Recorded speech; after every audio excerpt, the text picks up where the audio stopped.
காலை நேரத்தை தெய்வீகமாக்க தெய்வீக ராகம் இதோ உங்கள் பார்வையில்.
இப்பொழுது நாம காண இருப்பது திருமந்திர தேனருவி. சொற்பொழிவு உங்கள் பார்வையில்.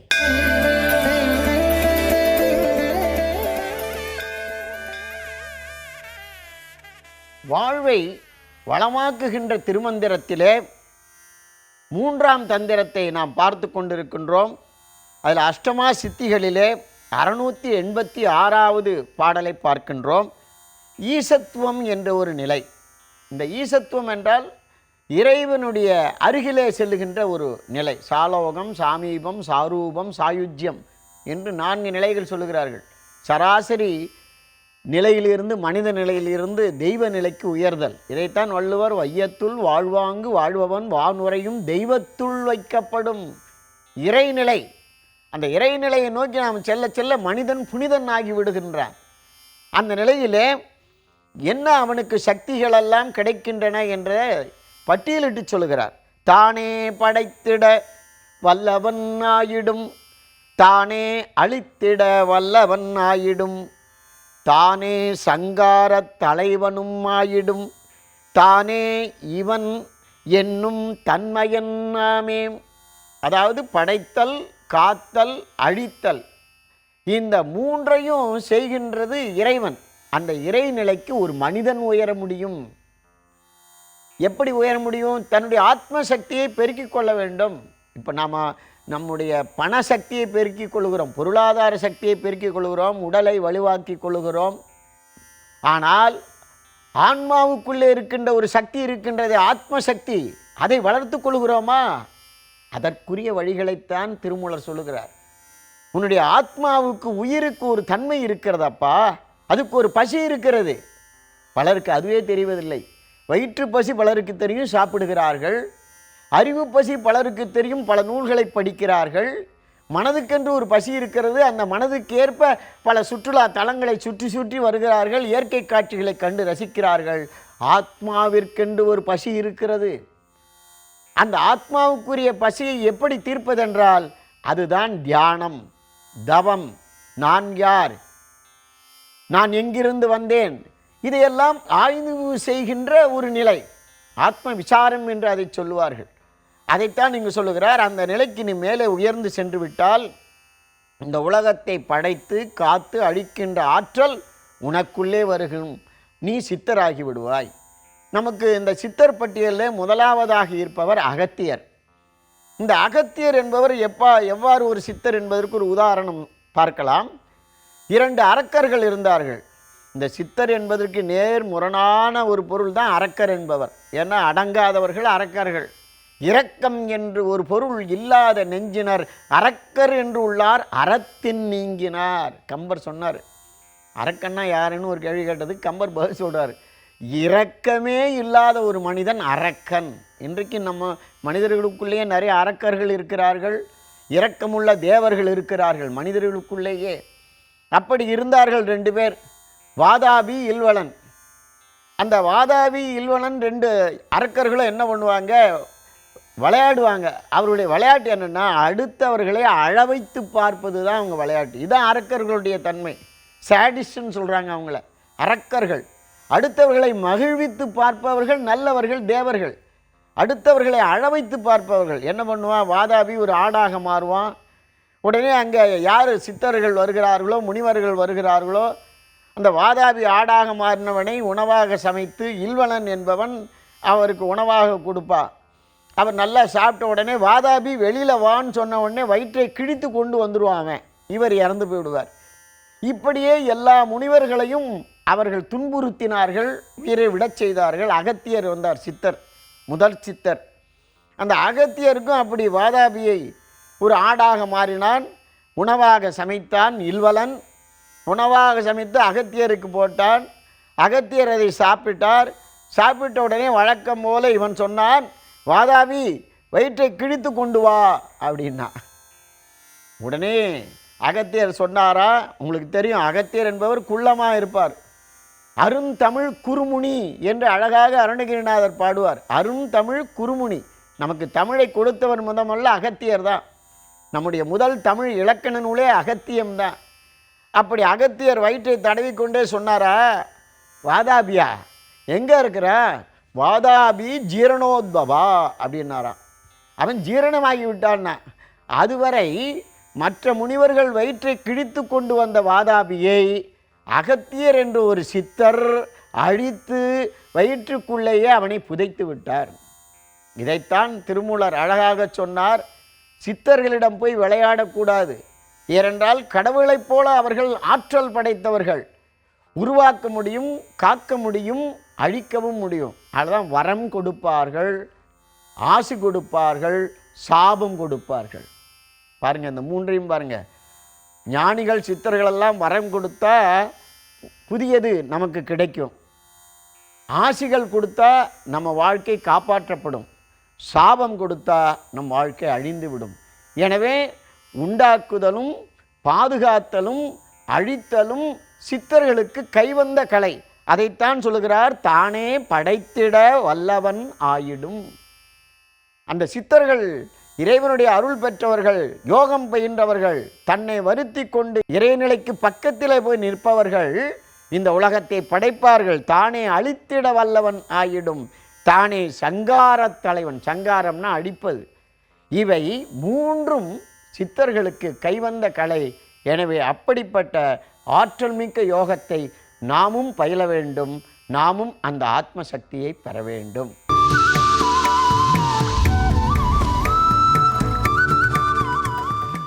தினம் ஒரு திவ்ய பிரபந்தம். இது உங்கள் பார்வையில்.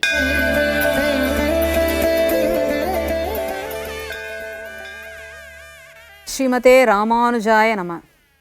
ஸ்ரீசைலேசதயா பாத்திரம் தீபக்தியாதிகுணார்ணவம் யதேந்திர பிரவணம் வந்தே ரமஜா மாதரம் முனிம் லக்ஷ்மீநாதசமாரம்பாம் நாதயாமுன மத்தியமாம் அஸ்மதாச்சாரிய பரியந்தாம் வந்தே குரு பரம்பராம். காட்டுக்கு அனுப்பிட்டோம். அப்போ காட்டுக்கு அனுப்புகின்ற பொழுது என்னெல்லாம் பண்ணியிருக்கலாம் அதையாவது யோசிக்கணும் இல்லையா? காலை வேளைகளில் குழந்தைகளை நாம் பள்ளிக்கு அனுப்புவோம். மாதிரி பள்ளிக்கு அனுப்புகின்ற பொழுது தண்ணி எடுத்துக்கிட்டியா, சாப்பாடு எடுத்துக்கிட்டியா, பையை எடுத்துக்கிட்டியா, கையில் பணம் எடுத்துக்கிட்டியா, அடுத்தது அடையாள அட்டை எடுத்துக்கிட்டியா, இப்படி ஒன்று ஒன்றா எடுத்து சொல்லி அவர்களை அனுப்புவதற்குள் நமக்கு வயசாயிடும். அதான் உண்மை. இங்கே யசோதை பார்க்குறா, சரி போ போ அப்படின்னு சொல்லி கள்ளிச்செடியே கருகுகின்ற அளவு இருக்கக்கூடிய காட்டுக்கு அனுப்புனோமே, அந்த காட்டில் கொஞ்சமாவது அவனுக்கு துணை செய்யக்கூடிய ஒரு குடையையோ ஒரு செருப்பையோ கொடுத்து அனுப்பினோமா என்று யோசிக்கின்றாள். குழந்தைங்க பள்ளிக்கு சென்றதுக்கு அப்புறமா ஏதாவது முக்கியமான பொருளை விட்டுட்டு போயிருக்கோம். அவங்க போனதுக்கு அப்புறமா தான் பார்ப்போம். அடுத்து என்ன பண்ணுறது? நம்ம வேறு வழி இல்லாமல் அதை எடுத்து கொண்டு போய் கொடுக்கின்ற வழக்கம் சிலரிடத்தில் உண்டு. ரொம்ப தூரமாக இருந்தால் செய்ய முடியாமல் போகின்ற நிலைப்பாடுகளையும் நாம் பார்க்கின்றோம். அந்த மாதிரி யசோதை பார்க்குறா, காட்டுக்கு தான் அனுப்பினோமே, குறைந்தபட்சம் அந்த திருவடிகள் பத்திரமாக இருப்பதற்காக ஒரு பாதரட்சையை கொடுத்தோமா? பரதன் கொடுத்தானே. குறைந்தபட்சம் அந்த திருமேனியில் வெயிலானது படாமல் இருப்பதற்காக ஒரு குடையையாவது கொடுத்தோமா? வாமனனுக்கு மற்ற எல்லோரும் கொடுத்தார்களே. அப்படி யோசித்து பார்க்கின்றாள் யசோதை. அவளுக்கு துன்பம் தோன்றுகின்றது. அதையெல்லாம் சொல்லுகின்றாள். குடையும் செருப்பும் கொடாதே தாமோதரனை யான் அப்படின்னு சொல்லி, அப்படிப்பட்ட தாமோதரன். ஏன் இந்த இடத்துல தாமோதரன் என்கின்ற திருநாமத்தை கூறுகின்றாள் என்று பார்த்தால், அந்த தாம்பு கயிற்றால் ஏற்பட்ட தழும்பினை தன்னுடைய திருவயிற்றில் தாங்கிக் கொண்டிருப்பவன் தாமோதரன். அப்போ தாய்க்கு தான் அடங்கி நடப்பவன், தாய் சொல்படி நடப்பவன் என்பதை காட்டுவதற்காகவே அந்த தழும்பை தன்னுடைய திருவயிற்றிலே தாங்கிக் கொண்டிருக்கின்றானாம். நாமெல்லாம் இறைவனுடைய லட்சணைகளை நம்முடைய உடல் முழுக்க தாங்கிக் கொண்டிருக்கின்றோம். நம்முடைய அடையாளத்தை எம்பெருமான் தாங்கிக் கொண்டிருக்கின்ற ஏற்றுக்கொண்டிருக்கின்ற அப்பேற்பட்ட எளிமை வாய்ந்த ஒரு அவதாரம் கிருஷ்ண அவதாரம்னு பார்க்குறோம். அதனால் யசோதை தெரிவிக்கிறா, அந்த தாமோதரனை யான் உடைபடு கல்லெல்லாம் அப்படியே உடஞ்சி போகுதான். ஏன் உடைகின்றனன்னு கேட்டால், வெயிலினுடைய கொடுமை பட்டு, வெயிலினுடைய அந்த வெம்மை பட்டு இந்த கற்கள் எல்லாம் பிளந்து போகின்றன. வெம்பரல்களுடைய அந்த ரொம்ப வெப்பமான அந்த கற்கள் கூர்மையாக உடைந்து காணப்படுகின்றன. அப்படிப்பட்ட கூர்மையான அந்த பகுதியிலே வெம் காணிடை அந்த கழலடி நோவ கன்றின் பின், அந்த வெம் கான் அதரிடை என்று ஆழ்வார் காண்பிக்கின்றார். அப்படிப்பட்ட ரொம்ப கொடுமையான அந்த பகுதியிலே என்னுடைய மகனை அனுப்பியிருக்கின்றேனே, நான் செய்த பாவம் என்ன? கொடுமையானவள் நான் தான். என்னுடைய மகனை 12 திங்கள் வயிற்றில் சுமந்தெடுத்த அந்த மகனை இப்படியெல்லாம் காட்டுப்பகுதியில் நடப்பதற்காக, பசுக்களையெல்லாம் மேய்ப்பதற்காக பெற்றெடுத்திருக்கின்றேனே, என்ன கஷ்டம் என்னுடையது, என்ன துன்பம் எனக்கு ஏற்பட்டிருக்கின்றது. இவன் சர்வேஸ்வரன் ஆயிற்றே, குறைந்தபட்சம் ஒரு குடையையாவது ஒரு பாதரட்சையாவது கொடுத்தருப்பி இருக்கக்கூடாதா என்று தன்னுடைய ஞாபக சக்தியை, ஞாபக மறதியை இப்படி நொந்து கொள்வதாக இந்த பாசுரம் அமைந்துள்ளது. என்ன நேயர்களே, இன்னைக்கு இணைய உதயம் நிகழ்ச்சியில நிறைய நல்ல பயனுள்ள விஷயங்களை தெரிஞ்சுக்கிட்டு இருப்பீங்கன்னு நினைக்கிறேன். மீண்டும் நாளைக்கு சந்திக்கலாம். நன்றி, வணக்கம்.